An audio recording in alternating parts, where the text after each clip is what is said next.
and the lowest lows. Sir, you're in a Subaru. Don't rev your engine at me. You're in a... Target neutralized.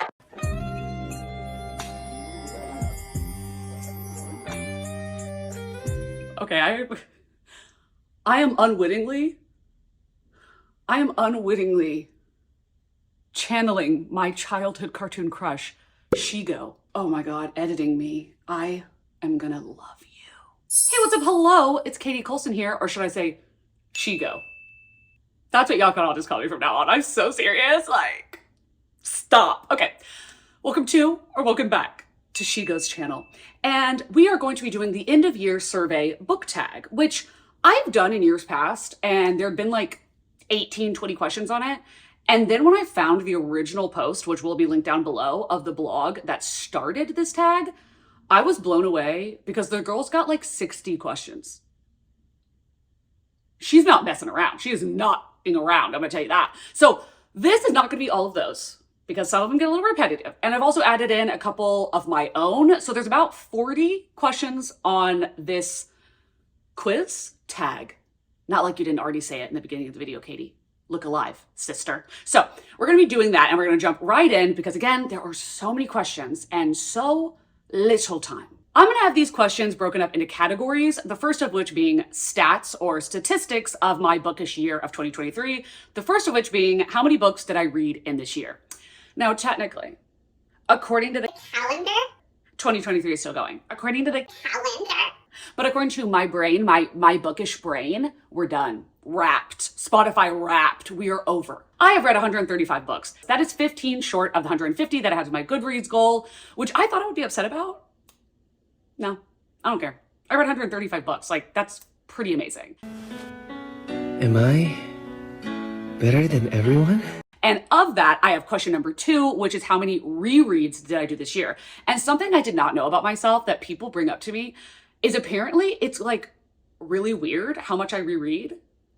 And I didn't think I did, but when I tell you I reread 22 of the 135 books I read, 22 of them were rereads. Damn! That's a big ass chunk of book. That's a big ass chunk of that pie. That's crazy. Okay, let me show you the books that I ended up rereading in 2023. Volumes 1 through 7 of The Promised Neverland. I read Yellowface for the first time this year, but I did read it twice. I reread some old favorites with my smut salon, the first of which being Vicious by V.E. Schwab, as well as the entire Hunger Games trilogy by Suzanne Collins. Books 1 through 7 of the Veronica Speedwell series, and I'm sure you're doing your math like, Katie, that doesn't make sense. How does that equal 22 books? Oh, it does. Because I didn't just reread these 7. I did that, and then I went back to the beginning again. That's because you're mentally unstable. You know what? Don't talk to me or my mental illness ever again. We don't need to get into it, but how many of the 135 were manga, graphic novels, or manhwa? 55. 55. And honestly, that number seems too large, and I did not see that coming. That's what she said. Speaking of things I couldn't have seen coming, my most read genre of 2023, romance.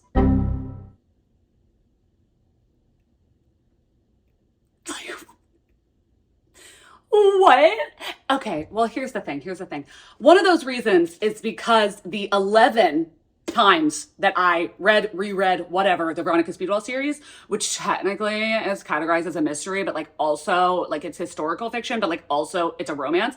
I categorized all of those as romance because to me, I'm reading for the romance. So that is a contributing factor to why this is so high up. You're shocked, I'm shocked, the world's shocked, the Lord is shocked. Romance is my highest genre. Question 5 and 6 is the longest and shortest books that I read this year. And the longest goes by a mile to V.E. Schwab's The Fragile Threads of Power. This is 648 pages long. For what? For why? For what? And for why? I don't understand. That's too damn long. It's too damn long. I think the second longest book I read was like 560. So that's crazy. And then for shortest, these two are so freaking close. So Crossroads, which did not win, has 110 pages. This is by Laurel Hightower. But The Test by Sylvain Neuvel, 104 pages. The second category is going to be for best and worst. So what was the highest highs and the lowest lows? Sir, you're in a Subaru. Don't rev your engine at me. You're in a Sorry. Anyway, the first of those questions is going to be best book of 2023. So a book that came out in 2023. And I'm going to tell you that I'm going to try not to repeat myself as much as humanly possible. But when you got a winner, you've got a winner. Okay? When you have a star, you have a star. It's a God amongst men. The Last Level to Die by Richard Osman. Look at these tabs. Look, and you might be like, oh my God, why are those tabs like so much different than these tabs? Oh, it's because I read this book. It broke my body, it broke my soul, it broke everything about me. And then for the last 3 months, I've been trying to go through it to put the pretty tabs and to highlight. And I can't do it. These are the old tabs. I can't go any farther. Like, I just can't. I'm not capable. It's so sad. It's so good and it's so sad. This is one of the most emotional, impactful reading experiences I have ever had. And the worst release of 2023. You already know what I'm going to say. Fourth Wing by Rebecca Yarros. I'm not apologizing for it anymore. In my opinion, this book is terrible. In my opinion. Okay? Love that for the girls that get it. The girls that get it, they have a club. They have like a whole cultish vibe. And I love that. I wanted to be one of the girls, but unfortunately, this is one of the worst books that I read in the entire year. Anyway, jokes aside, the next is going to be the best backlist book that I read this year. Without a freaking doubt, nothing holds a candle to Any Man by Amber Tamblyn. I am begging you, if you are able to handle this book, please read this. Please read it. Have an open discussion with it. If you have a book club, warn them. Obviously, trigger warnings galore. But open up the discussion of this book. My book club, we read it with Jordaline and her book club. And the discussion that we had around it, everybody bumped up their rating. If they gave it 4 stars, they bumped it up to 5. We just had the most amazing open discussion about this. It's so hard-hitting. It's so beautifully written. It's just stunning in every conceivable way. And the worst book that I read this year that was not published in 2023 is going to be 2 dark romances, where I'm going to put this caveat again. People are like, well, you just don't like romance. You just don't like dark romance. Okay, I gave Haunting Adeline 4 stars. Okay, here's the thing. It's about consent. It's about consent.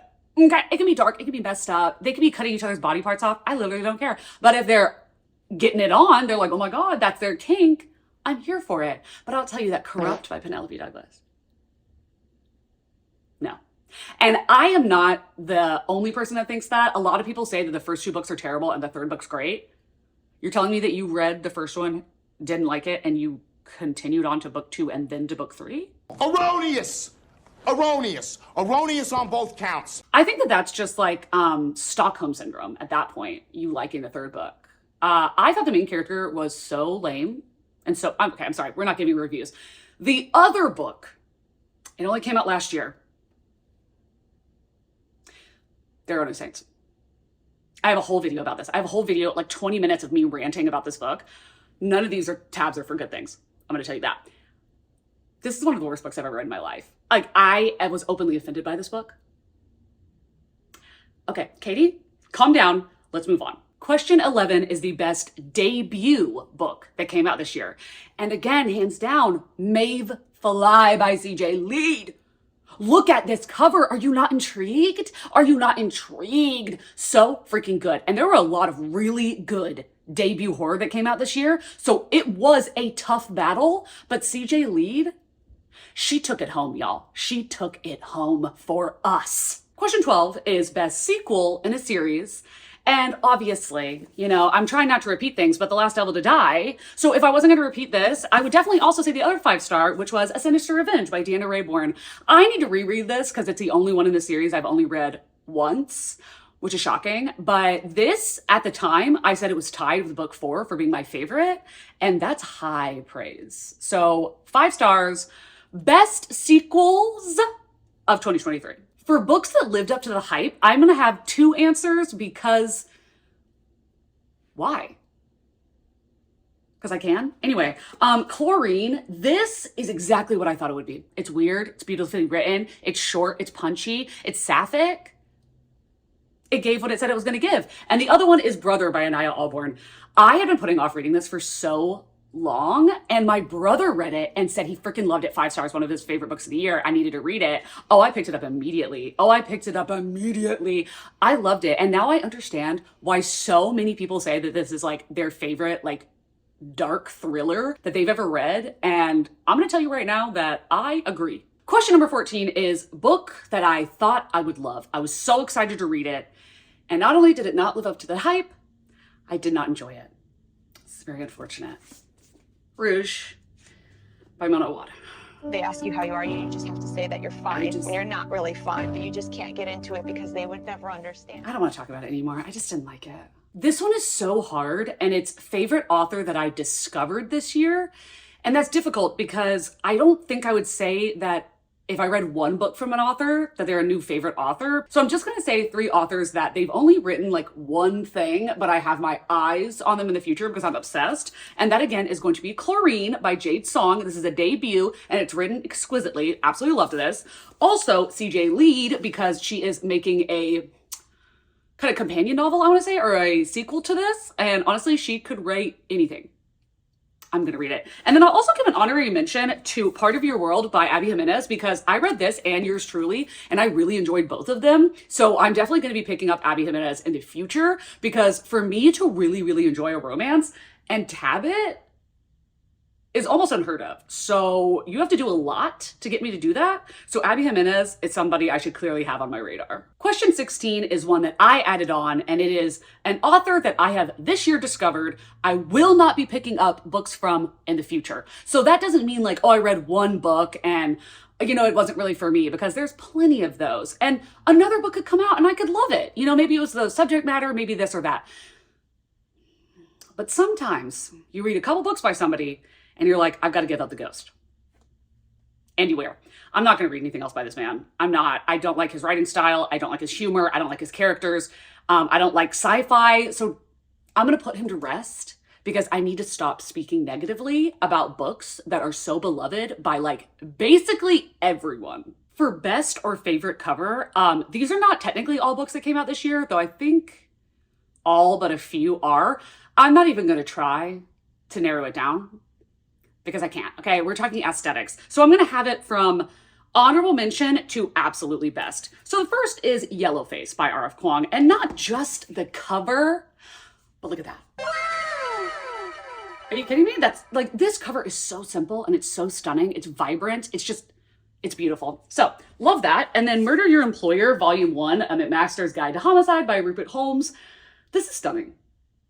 Why do books not look like this anymore? Like, this is beautiful. And then, this did not come out this year, but How High We Go in the Dark, I bought the book this year. So, Sequoia Nagamatsu, this is stunning, and it's shiny. I don't know if it's really picking it up. I say that, it's probably glaring you in the freaking face. But there's that. And then Chlorine by Jade Song, again, because this cover, such a weirdo, such a vibe, I love. And then Mayfly by CJ Lead. Like, once you read the book and you understand the cover, disgusting. Disgusting. It gets even better.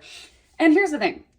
My absolute best cover of the year, my most favorite, is honestly a slap in the face, because I ended up hating this book so much. But look at these covers. There are no saints and there is no devil. Are you joking me right now? These are Gorgiana. Gorgiana, these are stunning. The book's literal trash, but they're so pretty. It makes me so upset. Like, we could have had it all. For worst covers, we only have 2 because there were such obvious things to mention. First of which being Finley Donovan Jumps the Gun, the 3rd book in the Finley Donovan series by El Casameno. Are you joking? Are you joking? This is a 3rd book in a series that up until now has been incredibly popular, even though the 3rd book was not good. But this cover is so freaking ugly. It's so ugly. Like, I could make something better on clip art. And also the color scheme, gross. Gross. Like, it's not cute. It's so ugly. Anyway, so we have the first one, Finley Donovan is Killing It, in which I love this cover. This is so cute. Like, it's a vibe. I just love it. It's adorable. Then we have an uglier cover, Finley Donovan Knocked Him Dead. This is a huge step down from this. And then you have the 3rd book. I almost feel like she's getting punked. Like whoever her cover designer is hates this series and really wants us all to know it. That's my opinion! And then the actual worst cover of a book I've ever seen. Hands down, point blank. But it makes me happy to know that the author agrees.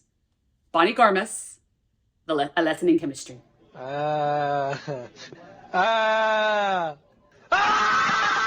This is the ugliest cover I've ever seen in all of my life. It's just hideous. It is so ugly. Like, what are we doing? And also, does not tell you anything about what the book is actually about. Like this, what this gives is not what the book is. At all. And Bonnie Garmus hates this cover. And so do I. And honestly, like, she's real for that. What is the most beautifully written book that I've read this year? Now, I want to say Any Man, but honestly, we have to give it up to the girls. We have to give it up to the girls. And it's Alone with You in the Ether by Olivia Blake, a love story. This, if it's that fucking Subaru again, I swear to God. Off. I've had it with you. Go the home. I've had it officially. But I'm just going to read you one quote from this book. Was I using this as a bookmark? Mind your business. This is stunning, okay? It says, every time you love, pieces of you break off and get replaced by something you steal from someone else. It seems like it's the right shape, but it's slightly different every time. So that eventually, very, very quietly, and over days and days and days, you were transformed into something unrecognizable. He smiled at her like, isn't it great? Yes, she thought, pained. Yes, it is perilously wonderful to suffer so sweetly with you. Damn, girl. Shakespeare? What are you? And that's just one. That's one. Like literally all of the lighter tabs are for writing. And it's absolutely stunning and eloquent and beautiful. So this is one I would definitely suggest physically reading because you're gonna want to annotate. You know, question 20 goes to worst writing. And there are books that I could say because I think that like plot-wise they're terrible or character motivation-wise, whatnot. But really, when I think of like the worst writing, it's gonna have to go to Fourth Wing. For the reason it goes above everything else is for one sole reason. And it's the use of the term for the win multiple times. Like, even if you gave it 5 stars, tell me I'm wrong. Now to a new category, and this is for character-based questions. Number 21 is going to be best or most memorably favorable character of this year. That was a mouthful. My favorite character, that's what I meant to say. And it's Mayfly. Mayfly. I ate this girl up. This is the female Patrick Bateman. American Psycho for the freaking girlies. I loved her. And it's like, do I agree with everything she does? No. Would I save her from prison? Absolutely. Because I need her to exist. Like, I need her to exist in the fictional world because I need to keep reading about her because, like, what a freaking weirdo. Like, I loved her. And my favorite OTP/couple, obviously it's not new, but it goes to Veronica and Stoker. It goes to Veronica and Stoker every damn time. Because I am better. At what? Everything. Newest fictional crush, Gideon. When I tell you that he sees her reading a book and then like a month later or a week later, whatever, comes back and he's like, oh, I saw that you were reading that book, so I bought it and I read it so that we could talk about it with each other. I'm sorry. Are you not gooped? Are you not gagged? Are you not gagged?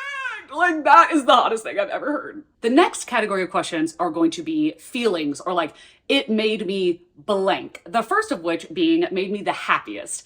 Obviously, well, I could hold it up, right? Wouldn't that be novel? Essential Revenge by Jana Rayborn. I was kicking my little freaking feet. This was so good. It was so fun. I was just filled with joy reading this book, quite frankly. The book that made me the angriest. #gross. Sarah and the Saints. If you want to hear spoilery thoughts, if you want to hear all of the details on my opinion, you can go and watch that video. But when I tell you that I read this over a week ago, like maybe 2 weeks ago, and I still bring it up every day. I still bring it up every day. There are things that are said and done and thought in this book that I still, to anybody that will let me discuss it, or even not let me, but not be able to get away, I will tell them about this and be like, would you read that book? Would you give that 5 stars? Because apparently the girls are gooped. They are gagged. They love this book. And they're like, why would somebody want to read that? I'm like, thank you.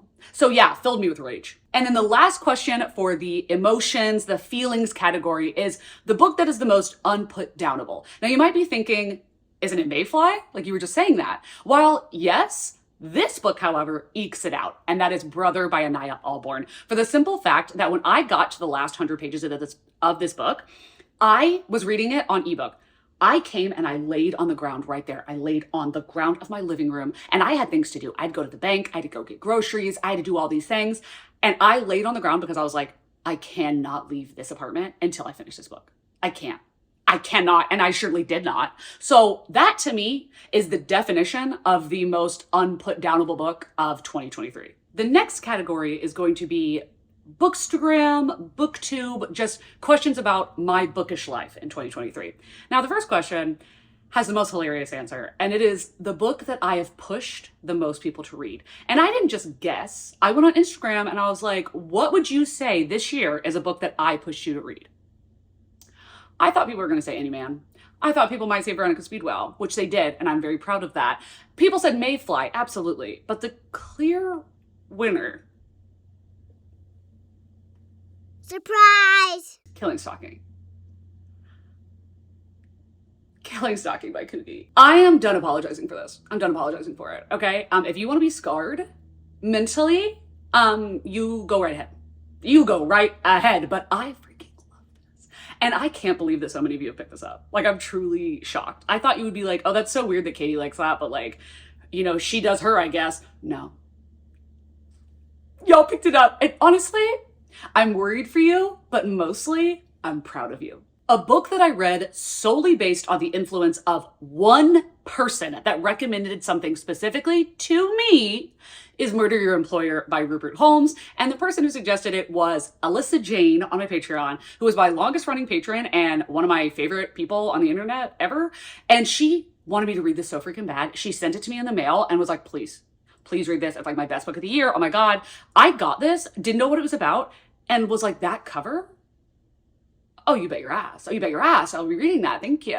And we ended up loving it. And we talked about it so much. I freaking love it. And the only reason why this is not on a best book of the year is because there's too much jammed into this book. But I would highly suggest the audiobook. Neil Patrick Harris narrates it. But this is honestly such a good time. Like, I'm so glad that Alyssa recommended this to me because she got my humor spot on with this recommendation. I combined the next 2 questions into one question, and originally it was, what is your best bookish photo that you made or created this year? And then what is your favorite video that you have made? So this goes hand in hand. My best video, the one I'm the most proud of, is obviously, you already know, is the best books according to booktubers of 2022. I am so beyond proud of that video. I worked so insanely hard on it. I obsessed over it for a month. I just spent all of my time and energy into that, and it really shows, in my opinion. It's a good video. It is very good, and the photo would be the thumbnail for that video. I love that thumbnail so much. I printed it out. I put it in my book journal. I put it on my Instagram. Honestly, part of me kind of wants to print it out and put it on my shelf, but that seems a little too egotistical, but I really love it. And I am very much looking forward to making the 2023 version. But yes, if you have not seen that video, I will link it up above and down below. And I highly suggest you to go and watch it because I'm sure it features many people that you love. Another hand-in-hand answer is my favorite bookish moments that have happened this year. And publishing that video when I was so worried about it and I was agonizing over it and being like, oh my God, like this is taking me so long and it's not going to show for it. People are going to be like, you spent how long editing that? Okay.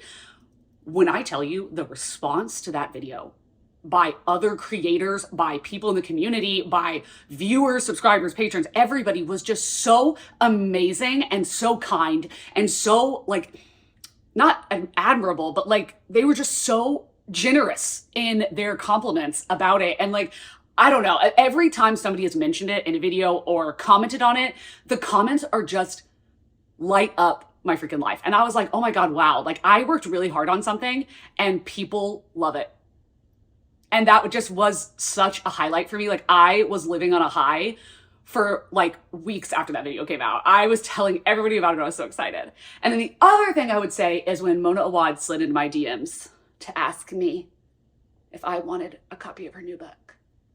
And then she also had the publisher send me the final copy with a shirt and a face mask. Did I like the book? That's not the question. That's not the question.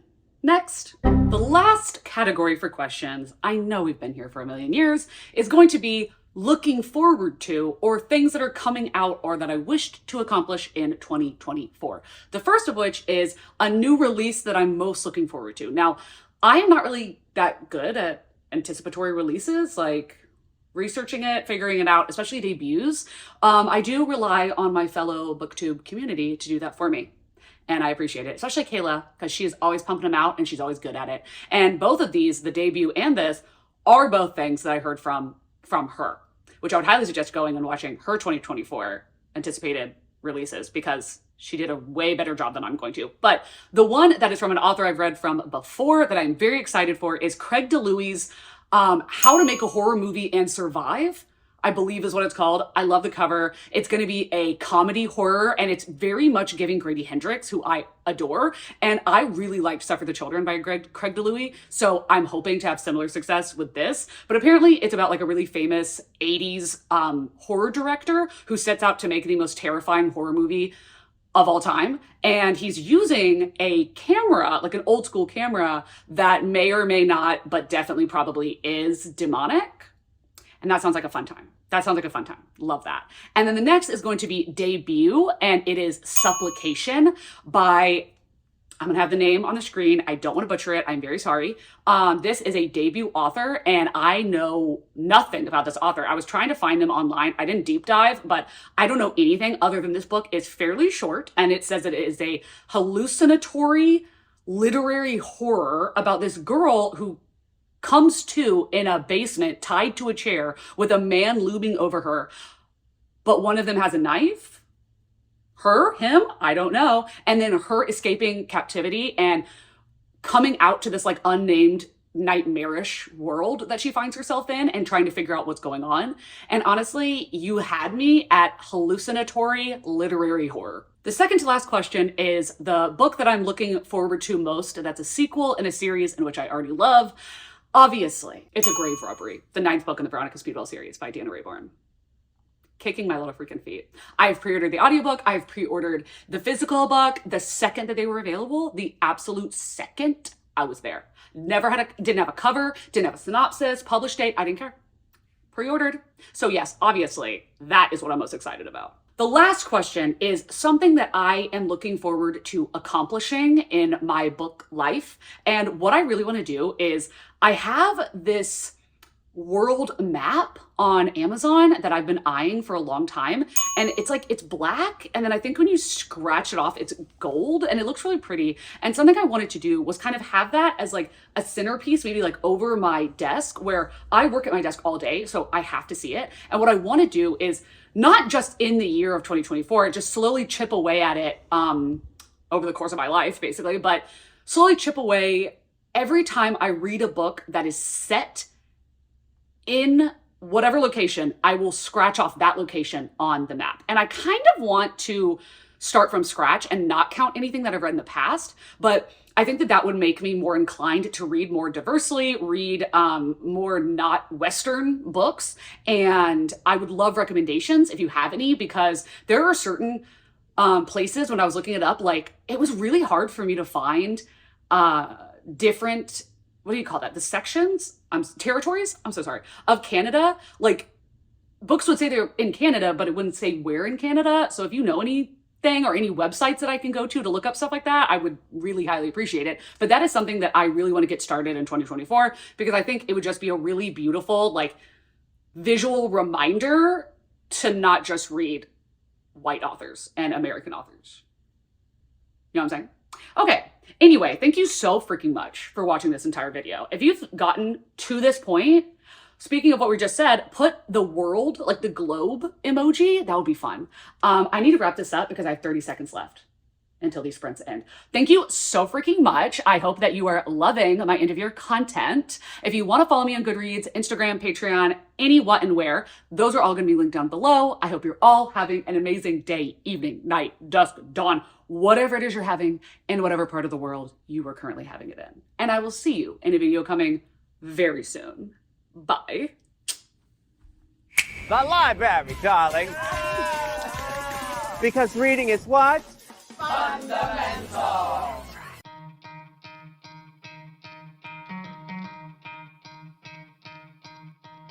You could try to play, but you're never gonna beat me. Look the other way, what I'm doing ain't easy. Bloody hands stained from the people who deceive me. Muddy hands break through the chains, go free me. Looking for change, looking for pain. Pulling a mob, pushing a train. I'll never stop, stick to a lane. Pick up the pieces and go rearrange.